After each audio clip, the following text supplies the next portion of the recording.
Allahumma ya Allah, pada pagi yang bentar lagi bersejarah ini, sempena pembentangan kajian tindakan pada tahun ini, kami menadah tangan dan bersyukur kehadratmu di atas nikmat limpah kurniaanmu yang tidak terhingga ke atas kami, sehingga kami dapat hidup dengan aman.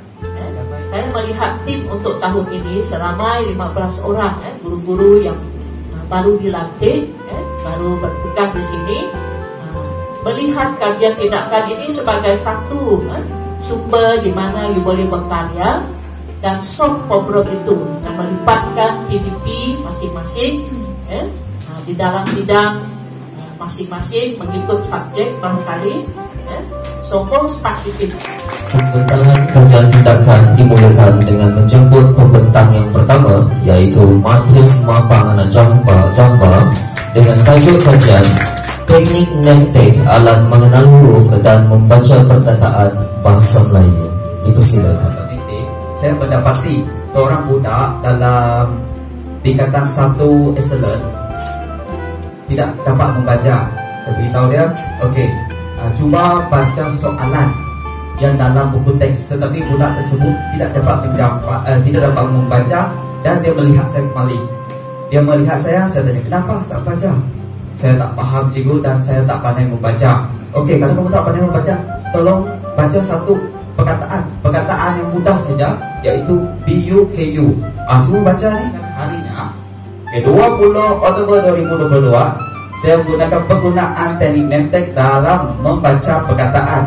Okey, 24 iaitu intervensi saya yang terakhir. Saya menggabungkan kedua-dua perkara. Okey, seperti yang kita tahu, bila kita memberi pengajaran, kalau pengajaran itu serentak untuk pelajar yang lemah, dia akan mengelirukan. Murid tingkatan 2 amanah gagal mengingat nilai universal. Dan yang ketiga, murid tingkatan 2 amanah juga gagal mengaitkan nilai universal yang betul dengan situasi bersesuaian. Okey, cara pelaksanaan playing card saya. Okey, yang pertama, murid dibahagikan kepada 4 kumpulan. Seterusnya saya membahagikan 2 kad playing card. Yang pertama kad nilai universal dan kad yang kedua maksud bagi nilai universal dan baseboard. Maknanya kat sini saya bagi 1 baseboard dan 2 kad playing card. Saya minta murid untuk memadankan 1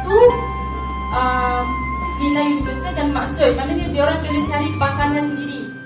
Saya tulis MGCL dan saya buat persamaan kimia daripada situ. Lepas tu saya suruh diorang balancekan persamaan kimia. Lepas tu diorang kata, cikgu, persamaan kimia tak dapat diimbang sebabnya ada kesalahan pada formula kimia sebahagian ion, iaitu MgCl2 patutnya cikgu. Tak, bawah tu kena tulis 2. So diorang dapat tengok daripada kesalahan yang saya buat. Okey, tajuk saya punya kajian tindakan saya adalah penguasaan hukum Ohm dalam perimeter elektrik yang dikenali sebagai teknik test ni. Okey, yang kedua, isu yang berlaku pada waktu sesi pembelajaran adalah sikap malas murid itu sendiri bagi mengulang kaji pembelajaran, di mana subjek APT ini dikatakan hanya seminggu sekali sahaja kelas PDPC. Jadi pelajar-pelajar agak lemau bila ada seminggu lepas tu dia tak dapat ingat apa yang kita dah ajar pada student. Okay. Yang ketiga di sini adalah hukum formula asas bagi hukum Ohm, di mana saya melabelkan dia punya formula berdasarkan color. Okey, untuk voltan kita labelkan sebagai V sebagai kita punya sumber elektrik dan I sebagai current. Current dipanggil sebagai current dalam sebenarnya dia panggil arus yang mengalir dalam sistem elektrik, dan R adalah bintangan. Bahasa merupakan satu sumber pengajaran visual yang efektif dalam bidang pendidikan. Kemudian kajian ini disokong oleh Gajar Rosnam pada tahun 2016 yang menjalankan kajian terhadap pelajar tahun 5 di Johor terhadap kemahiran membaca suku kata terbuka dan tertutup jari, dan kajiannya menunjukkan peningkatan sebanyak 83%. Jadi sebab itu saya menggunakan keikhlasan untuk membantu pelajar saya dalam mengenal huruf hijab. Okay, seterusnya yang ini adalah keikhlasan yang saya sediakan. Pada bahagian yang pertama, keikhlasan tersebut ialah simbol huruf itu. Kemudian pada bahagian kedua adalah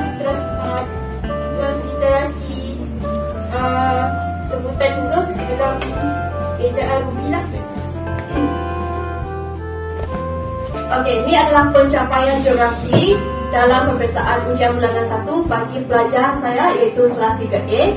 Boleh lihat di sana tak ada seorang pun yang dapat A. B pun sama, C cuma 2 orang iaitu 2 orang pelajar lelaki. Agak aktif dalam kelas 2 orang ini saja. Yang selebihnya dapat D, E dan juga A. Okey, itu semua F secara online, di mana soalan dijana oleh Word World. Okey, yang ketiga dan keempat tu adalah sama gambar untuk kotak racun fasa yang pertama.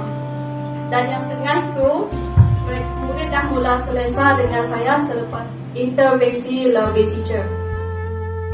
Okey, tajuk kajian tirakan kami, penguasaan pelajar, pendidikan Islam tingkatan 4 dalam bacaan surah Al-Fatihah menggunakan kaedah.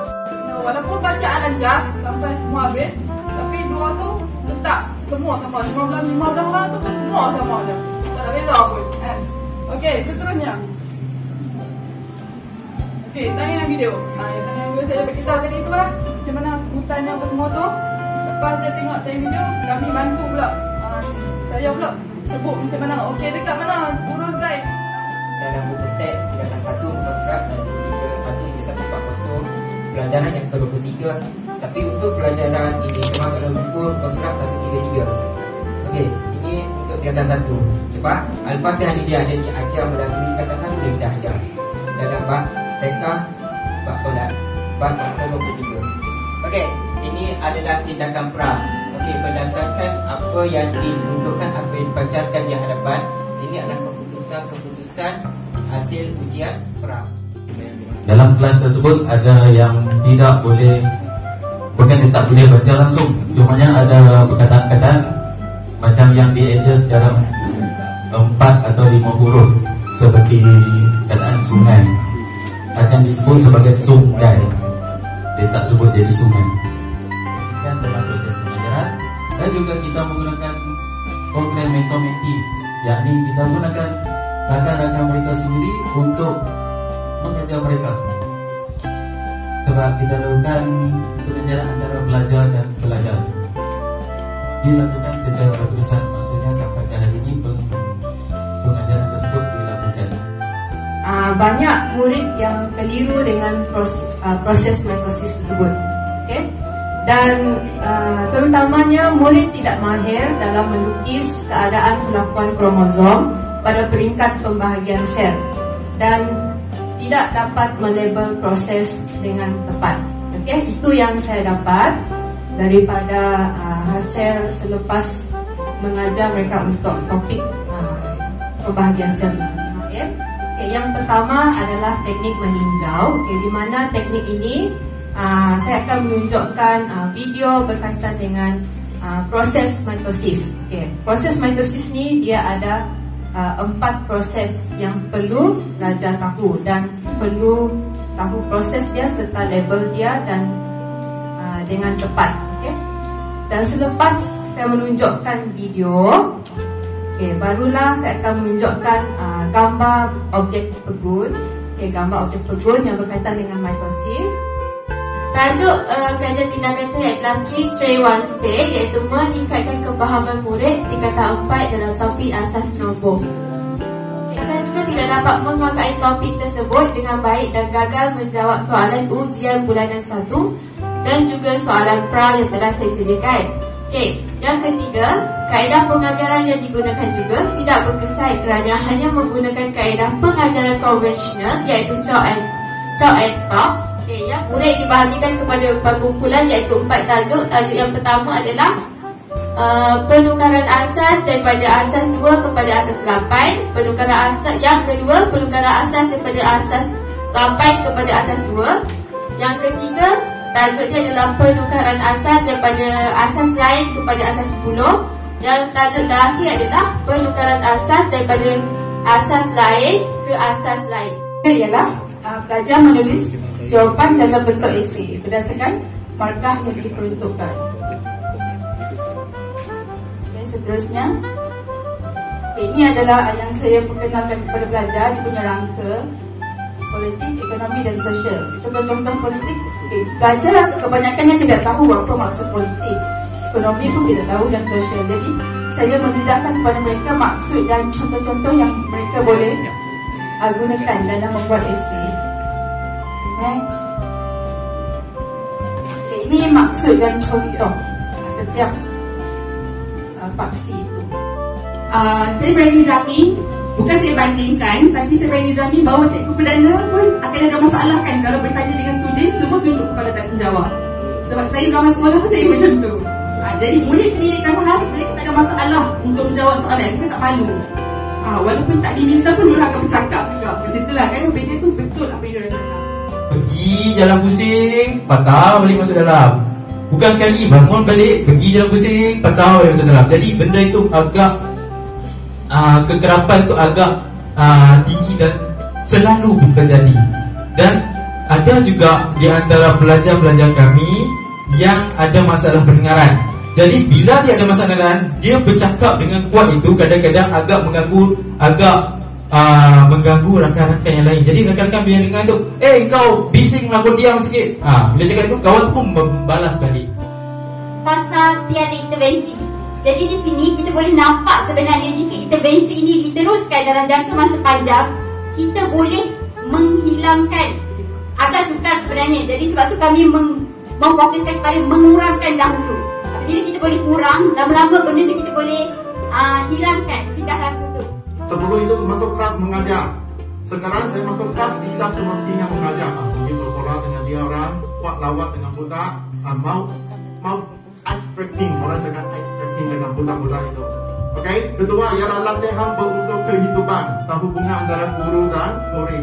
Ini ialah kawasan terbentuk. Wah, kita pagi ini hancarkan di LCD, budak-budak seronok. Cikgu, saya tahu tempat itu. Baru dah dia cakap, cikgu tanya dia, ini kawasan apa? Bolehlah dia jawab SMK betul. Dia rasa seronok. Mulalah dia akan berinteraksi dengan guru.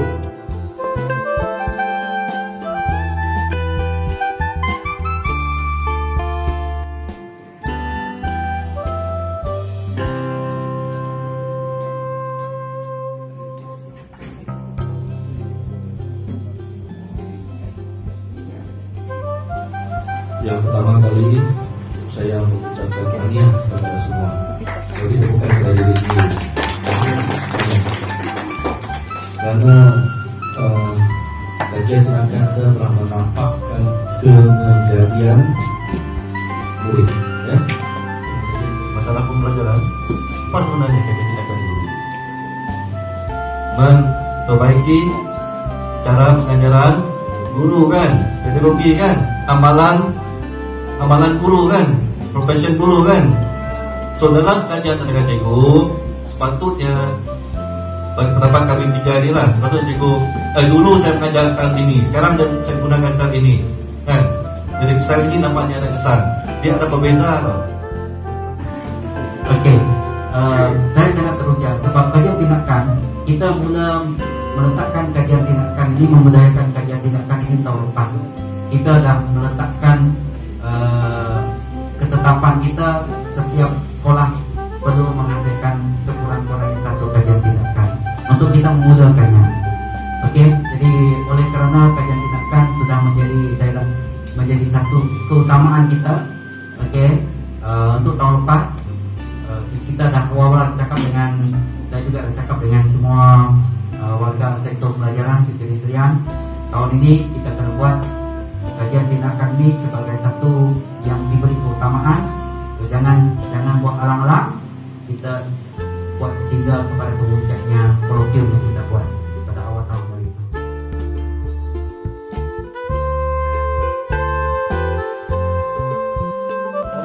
Nurul Imani binti Muhammad Husaini, Khairunisa binti Jamal, Muhammad Aidil Amar bin Mazalan, dengan tajuk kajian Playing Card dalam meningkatkan kefahaman nilai universal. Pemenang komentarnya adalah Nurul Imani binti Muhammad Husaini.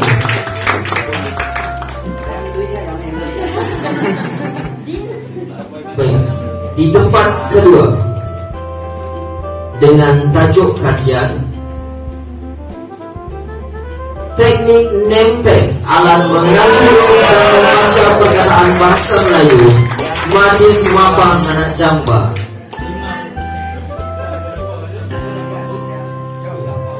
Baik.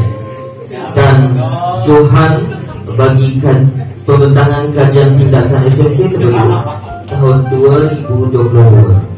Baik, ini pandai lah ya, membahagi-bahagikannya. Kita ada 2 kumpulan tadi dan ada lebih daripada seorang pembentang.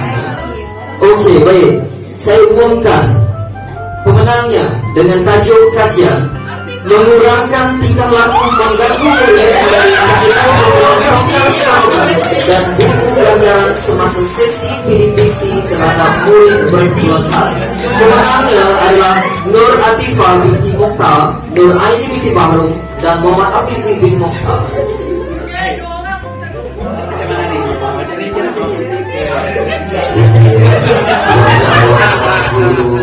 PTI SMK Terbelu, Encik Albert Wilson selaku Ketua Hakim Pembentangan Kajian Tindakan.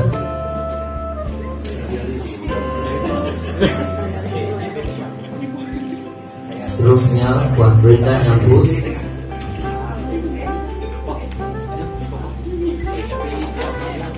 dan Puan Tiong Sansa.